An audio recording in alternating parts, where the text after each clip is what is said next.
welcome to all to a very special Indie Superboost. So Indie Superboost is guided by indies and produced for indies, and it's supported by the Canada Media Fund.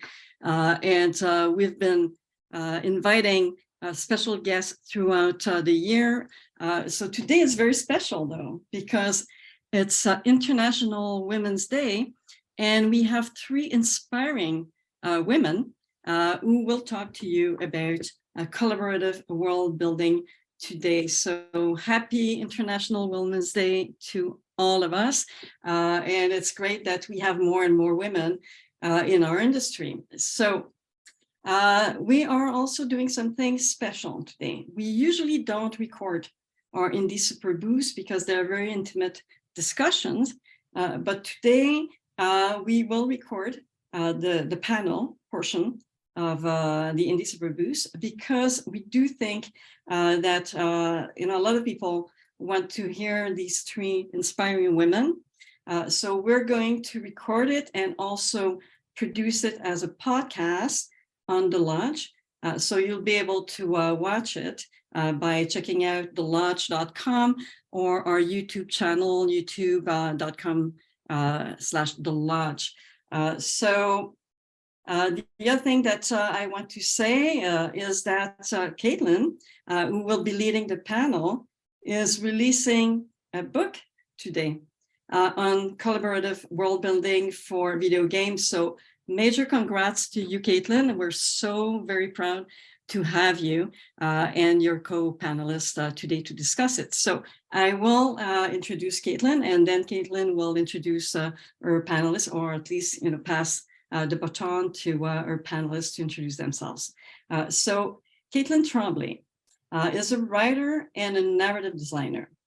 She has done work across the industry for indies, AAA, mobile, ARG games. So a lot of experience there. And Kaitlin is currently an advisor for GDC's Indie Game Summit. A few of her credits include Grindstone, Watchdog Legion, and A Mortician Tale. Kaitlin's experience has focused on integrating gameplay and narrative and community organization, specifically for the career developers like herself. She absolutely, I didn't know that, loves horror and monsters and used to make text-based horror games. So without further ado, I'm passing it on to you, Kaitlin, to kickstart the panel.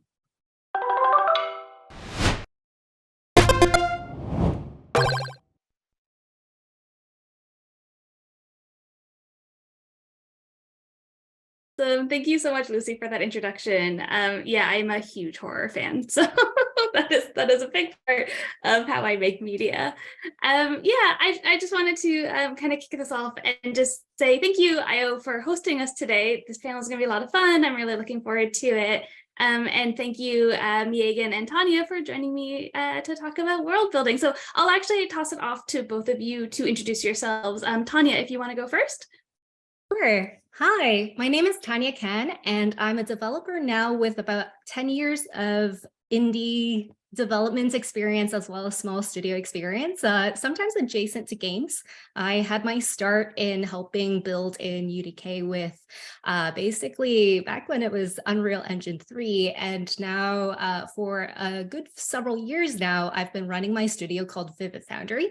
And what we focus on are story-driven games that focus on very basically socially engaged ideas. So what impacts society in a rapid way. And a lot of that is drawn from my background in political science and cinema studies to really flourish out the world in order to talk about relationships between characters. So I'm super excited to partake in world building because Kaitlin, you've taught me so much about like world building. You collaborated with me before. And as I was like looking through like some of the panel questions, I was like, oh yeah, Kaitlin taught me this. I'm so excited to talk about this. So thank you so much for inviting me, and congratulations on your book launch.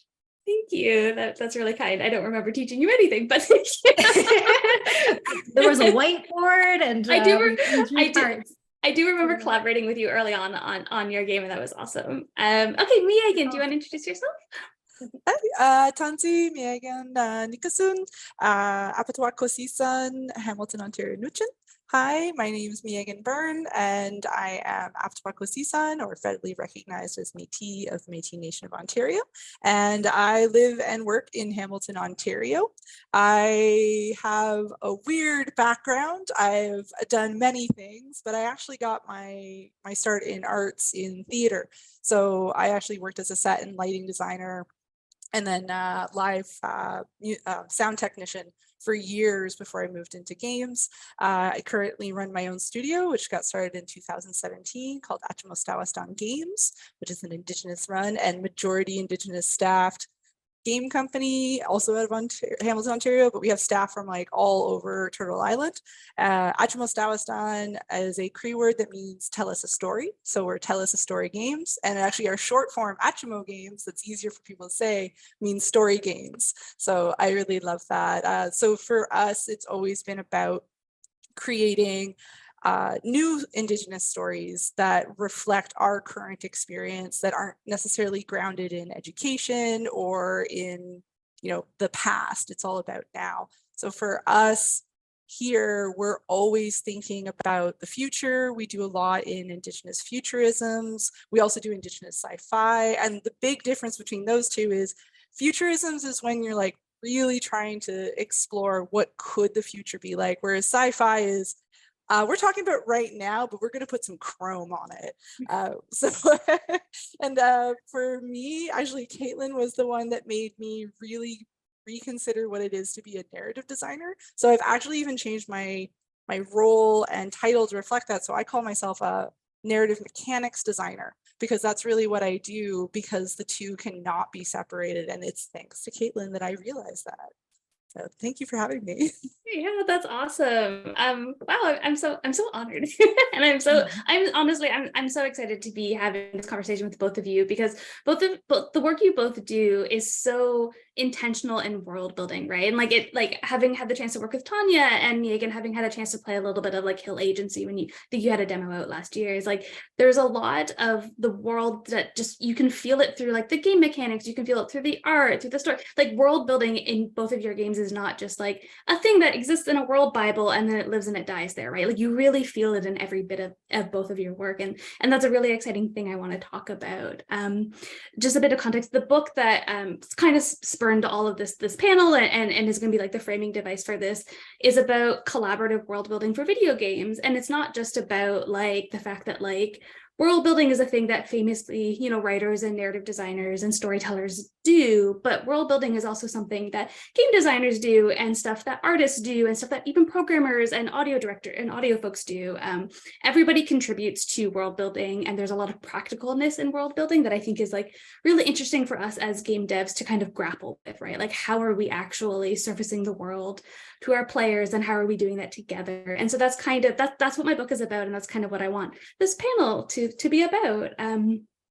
So we can just jump right on into it. I have some questions to ask you both, and I'll let you decide who to answer first. But for the first question, I kind of just wanted to get just straight into it. Like, how does world building affect the ways in which you develop all parts of your games, right? Like, how does it affect mechanics or art direction and every bit of it? So yeah, I'm curious.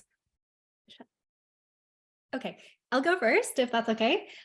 So world building absolutely, I think, is the core of what I start off with, beyond even sometimes like locking down the characters. It's so important to me because it's really the themes or the modus operandi of the game, where we're actually informed a lot for Vivid Foundry's game Solid State, my company's game Solid State, is affected by world building. And a lot of this has to do with, first of all, the game mechanics as a 3D visual novel is still more based on verbs that are written. And so our core game loop is really about trust. So those are the core choices that you're making. How can you build trust? in the choices that you make. And sometimes that's not an easy answer. But trust as choices in terms of social trust, how are you building a trustworthy kind of reputation? As an activist, that's basically what you're playing as. I forgot to introduce the game altogether. But basically, you're an activist in the cyberpunk world of biotech revolution, and there's a lot of militia that's trying to take away your freedom. So in that very uneven balance of power, how are you building trust amongst people who you hope are your friends? How are you building trust? So a lot of that is layered into our world building. And some of that is in what kind of city is it? What kind of avenues contribute to a sense that there can be gatherings and there can be places where there are small avenues, for example, where secrets can hide. There's graffiti, there's gossip. How can an analog world actually thrive when there is so much digital gossip and misinformation? So we're really playing around with those ideas. And then through our aesthetic choice, and we're really emphasizing actually on a dystopia happens during daylight. This is a very bright game insofar as it's not the dark cyberpunk. And it's a little dark. It's a little, it's a little more bright than the usual dark cyberpunk look. But the emphasis on cyberpunk is really about the element of people on the fringes who are not getting access to the things that they need. So we're really looking at marginalized communities and how are they interfacing with technology in a different way. And this also plays into a lot of our formal structure as well. We decided to go with a visual novel to emphasize choices. And especially the psychological complexity. I didn't want anything to really interrupt that flow of gameplay and to allow us to really play around with how 3D buildings look as well. So in the game, we have an unusual aesthetic of cutting through 3D buildings to reveal information, but it also obscures information at the same time. So there's a little bit of a play of obfuscation, of uncanniness, if you will, that is really very much tied into world building, urbanity. How do we talk about digitality actually not being as open as it could be? How do we talk about the hubris of looking at technology and through the lens of technology is going to save us or bring us to a future where things are seemingly utopic. So, and that's really not for everyone, because the society that Solid State is built in is inherently, unfortunately, very unequal. So it's like, how do we address those inequities? Yeah, thank you for that. Yeah, so for us, we do a couple things. So we're very much world building is very much a collaborative experience at our office, and I think a lot of that comes from a lot of my work with utopias, which a lot of time end up being like a single person's vision of everything. And one of the things that I think I realized really early on is that can lead to very narrow worlds that can easily feel like you don't belong there, even if it's made for you. Yeah. So like we do a couple of things. So very first thing is we think about just what do we want to make? Like, what do we want here? And it doesn't have to be any kind of real format or, very stringent, we got to do it this way. We're just like, what kind of thing do we want? Like Hill Agency actually got started, funnily enough, as a noir detective dating sim, where instead of solving the mystery, while solving the mystery, you were also you could like hook up with anybody, and it was like a disaster. Because you could end up hooking up with the murderer. We were just like, how can we make this sluttier? And then I was like, no, you know what? This isn't really what we want to do. We were kind of going through a lot of different things. Certain things started happening kind of like in Indigenous spaces that we actually wanted to talk about. And, our team has been through a couple of iterations. It's only now that our team has really like stabled out into what it is right now. But when I first started, we essentially do like writing rooms where I would be like, okay, so here are the mechanics that I've thought of. Do you want to talk about that, how those work, or do you want to talk about other things? And then, so some people want to talk about the mechanics, but other people are like, I don't really care about that, but I'm really interested in how currency might work. So I'm going to go do a bunch of research about that and I'll bring it. We had this big master document and I was just like, even if you don't have anything to add in terms of like a concrete, I think it should be this, put your questions in. And what we ended up generating was a big mix of questions like, why do people do this? Like you say you want this, why do people do that? Or would it be interesting if people had access to such and such? So one of the things that kind of came out of all this is, and again, these are things that end up in this document, you will not be able to just know from playing our game, but it really informs the design behind everything. So one of the big things is there's these terminals everywhere that are just these like leftover search ports that don't really work. There's very limited stuff on it. And they're all run through a mycelium network that is slowly taking over and being reappropriated by the locals to use for other means. And you would not know that if you played it, but it really did change a lot of like, well, how does the structure of it work? Where would it be placed? What would be around it? What kind of sounds would it make?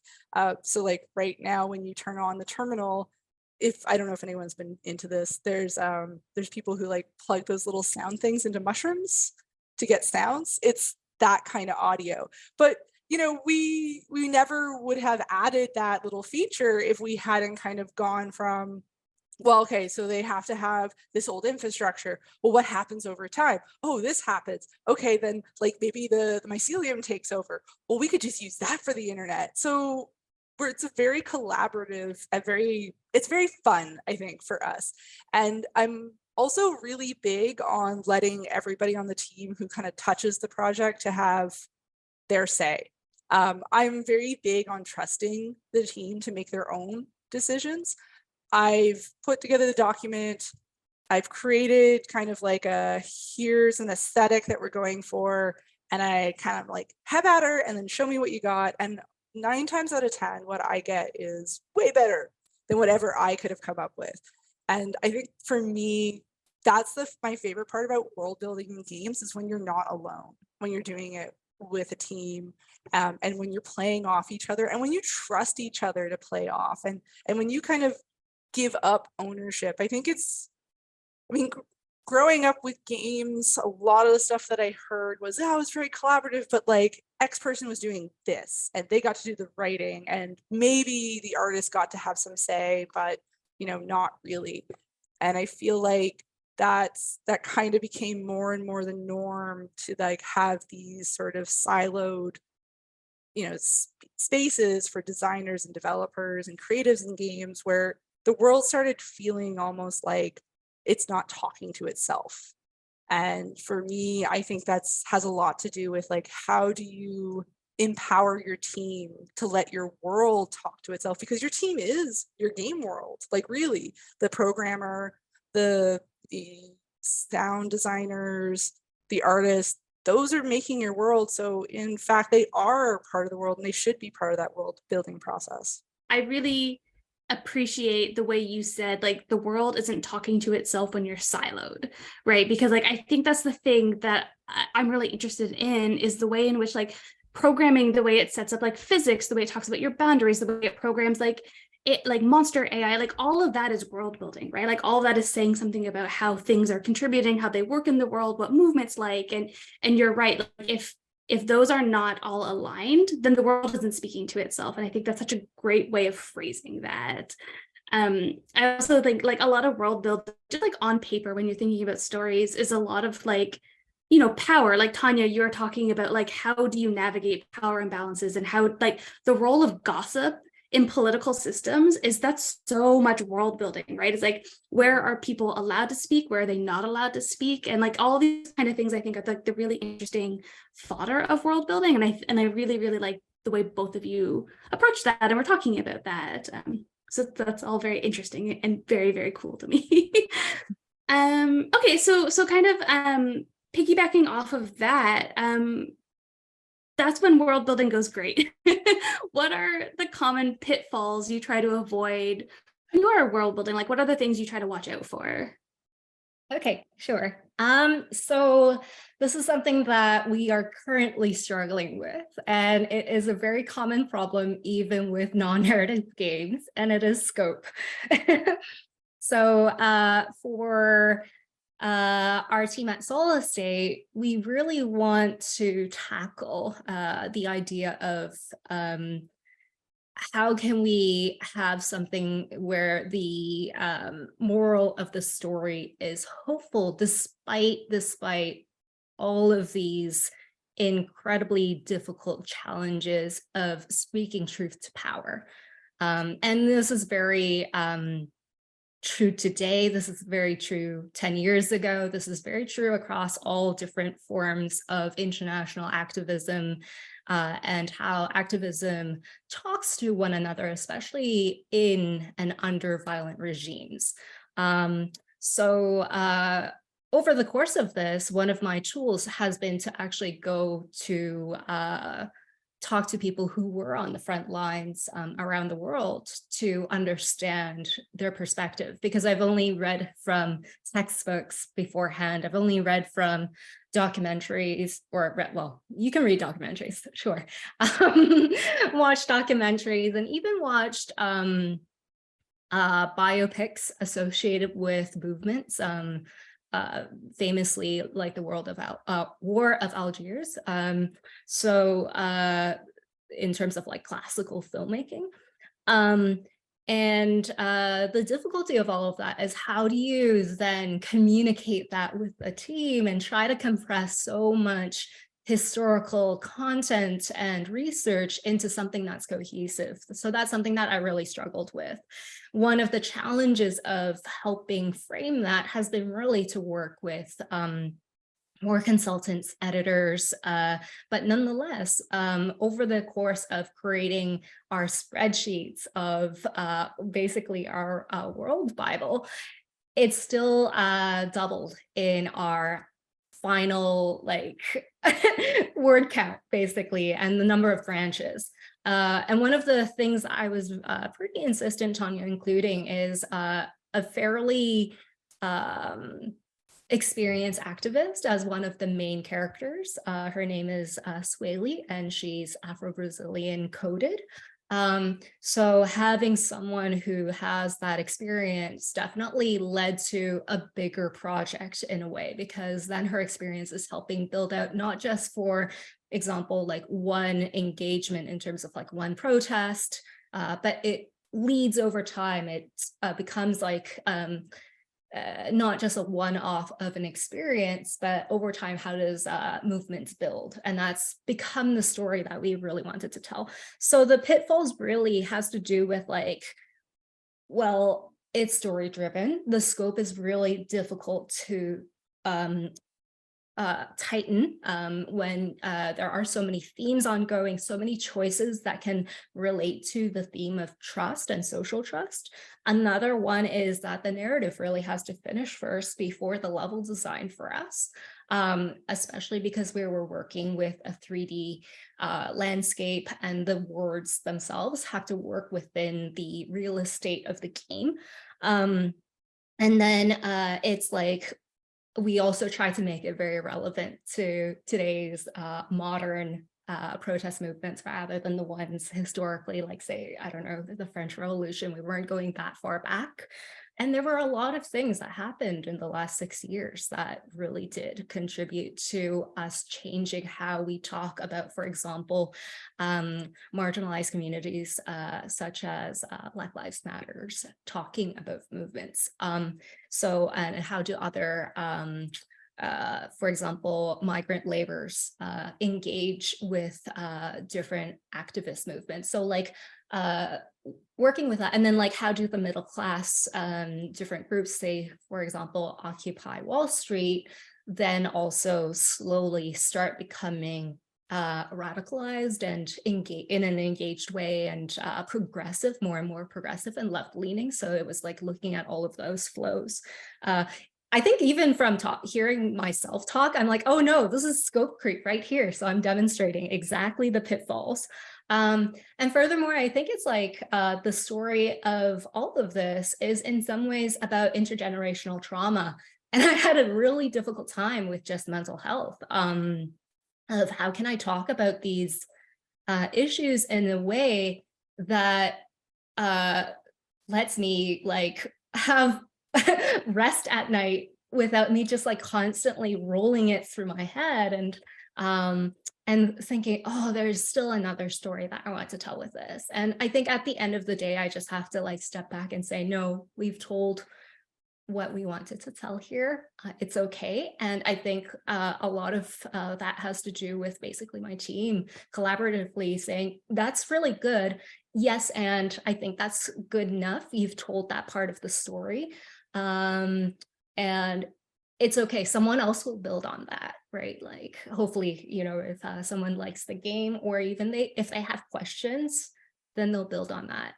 So yeah, those were some of the pitfalls that I had.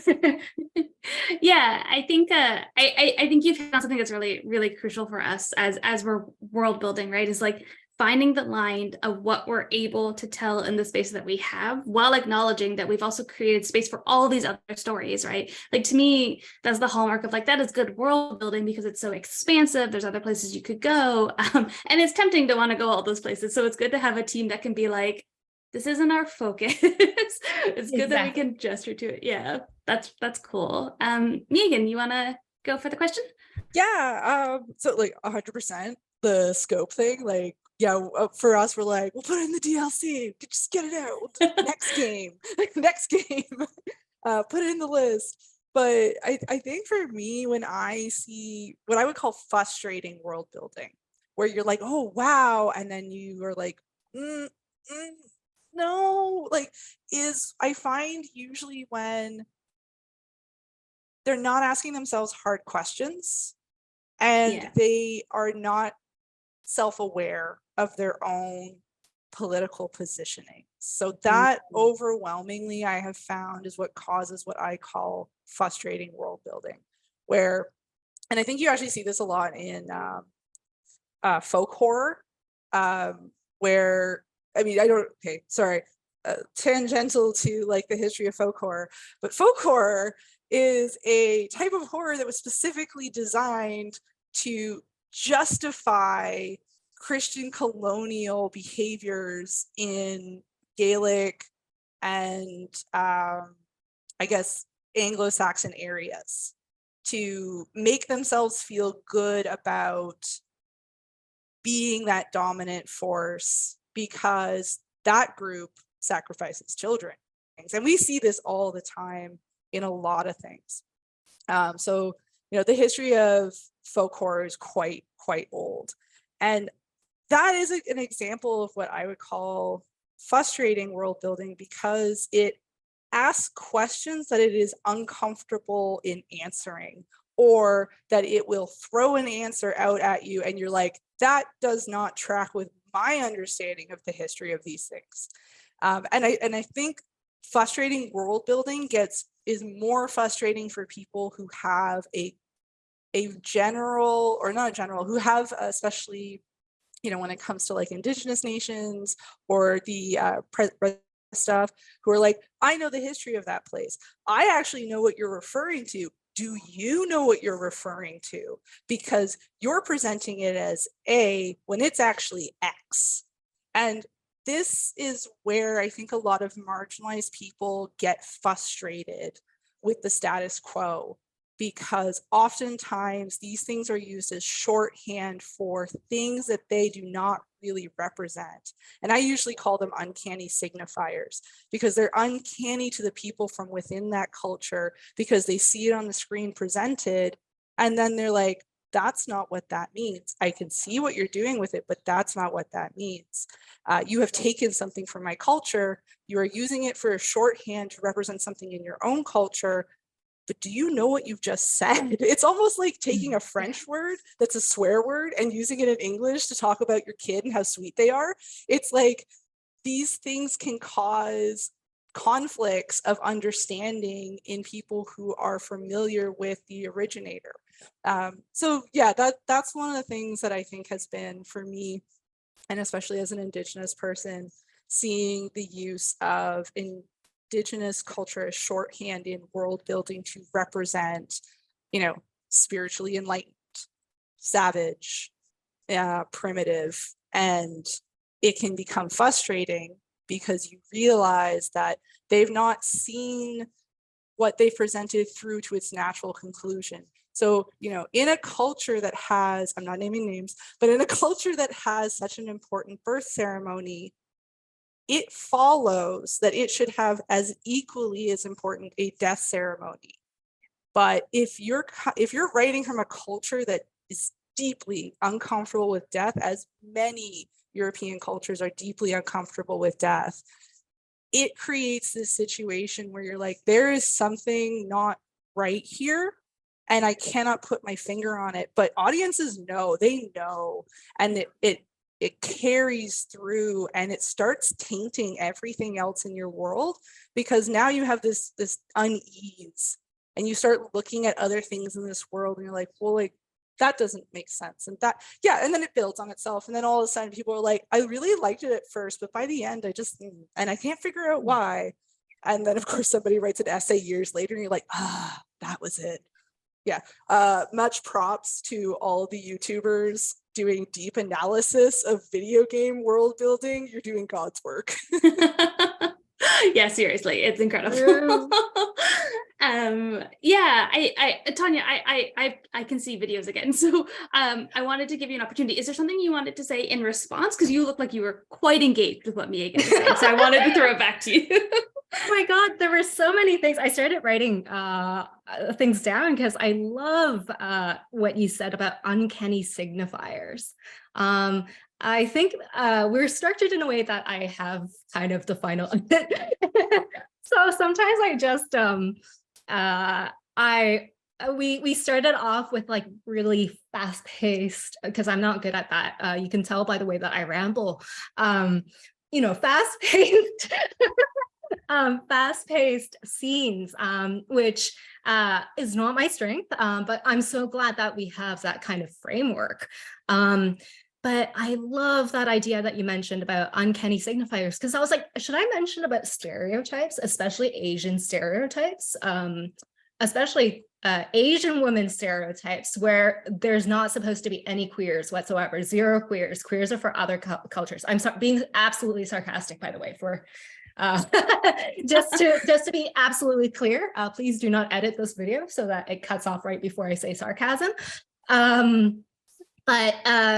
So it's really so much that, and some of it could be racial uncanny signifiers, if I may borrow that term, that are even perpetuated within a certain culture itself. And therefore, I think you really get that kind of play of power dynamics where, say, for example, an older character really actually starts replicating systems of trauma towards their younger generation.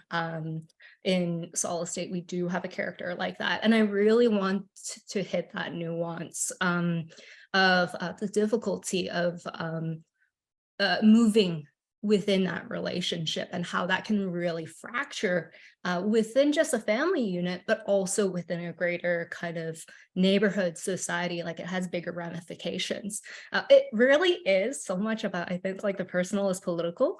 And yeah, I like what you mentioned about like not asking enough hard questions about political nuance. I think that's so much part of it that when I'm talking about this work now, I might even take for granted. And some people then ask me, I have a really hard time actually marketing this because I have a hard time explaining what is personal is political. Like, to me, I take that phrase completely for granted.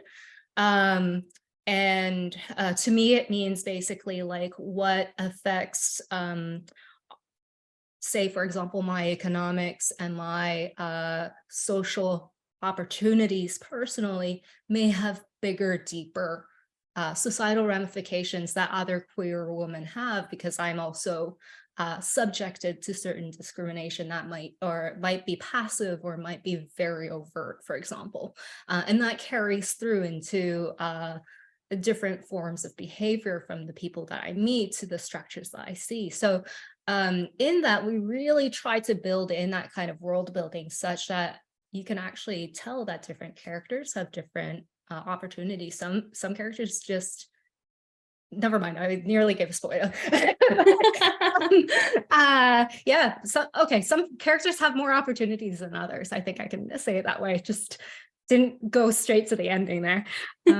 Yeah, I think the pitfalls associated with that is sometimes like we start off with one of our Asian characters is very shy and is a foodie. And I think like sometimes it's like folks' first approach to it and a culture might be the food, and that's all there is. So we really have to ask more questions about how is this character not just shy, as a young mask presenting person, how is he not just shy, but there's like reasons behind why he's a little bit more like shrunken in, like doesn't take up that much space, isn't the first one to speak up, but finds his own ground, and how do we develop this character?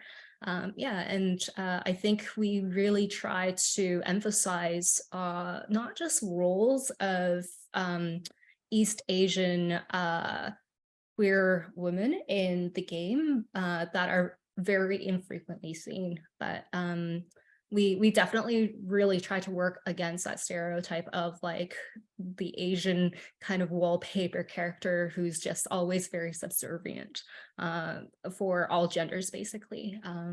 But I definitely did fall into that pitfall of like, okay, well, how do I not make this character seem like almost too much of like the opposite of a stereotype, such that it becomes almost like a caricature of, because then we're kind of breaking away from the tone.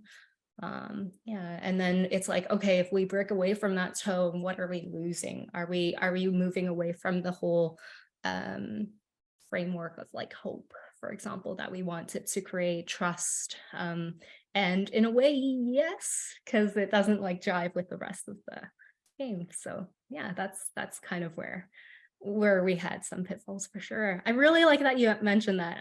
That's something that because it's been a while since we really focused on the writing portion. So yeah, that's something I took for granted for a bit. Yeah, like the point you make about, you know, people like intergenerational trauma, people do things for reasons. Somebody's not just turned into themselves because that's their personality. Somebody turns into themselves because of things that happened and things that have been pulled from previous generations forward.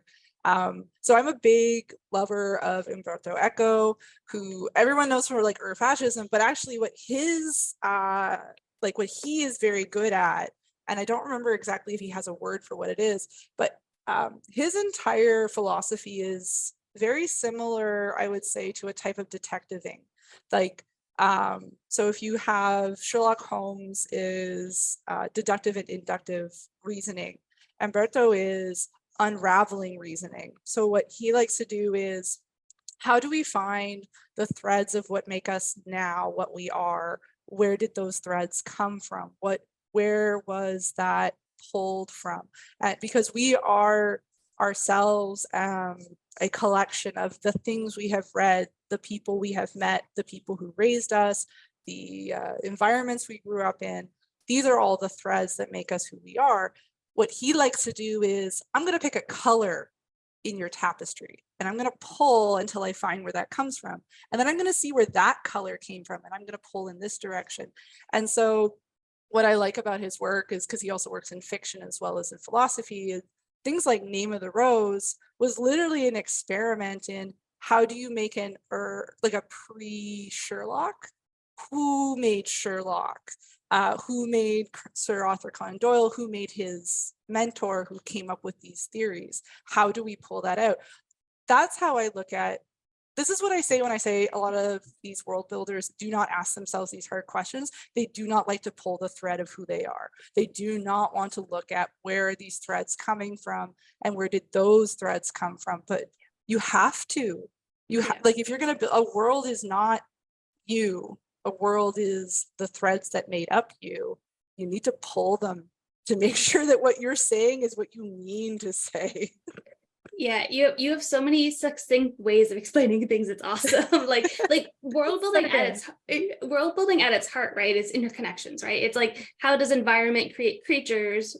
But then also like, how does like political systems create people, and how do people respond to political systems, and how do creatures respond to, like, everything is interconnected, right? And there's layerings of history and geography and culture that influences that, right? And I think like the biggest pitfall I've come across is like, failing to engage with the depth of those interconnections and how things speak to each other. So, and also like not recognizing that like you can create a fully new world, but you're still from this world. So you're still bringing baggage from this world. And like, at least acknowledging that gets you at least to the right point to start like knowing you have questions to ask and to answer, right? So I also am being aware of the time. I think we're at the Q&A portion. So yeah, before we jump into Q&A, thank you both so much. I'm so sorry about my audio issues. This has been absolutely awesome to listen to. And now I wish I was writing my book now so that I could add some of it. Yeah, cool. Yeah. So yeah, questions. Thank you. I'm actually just going to do a quick wrap up before we hop into Q&A.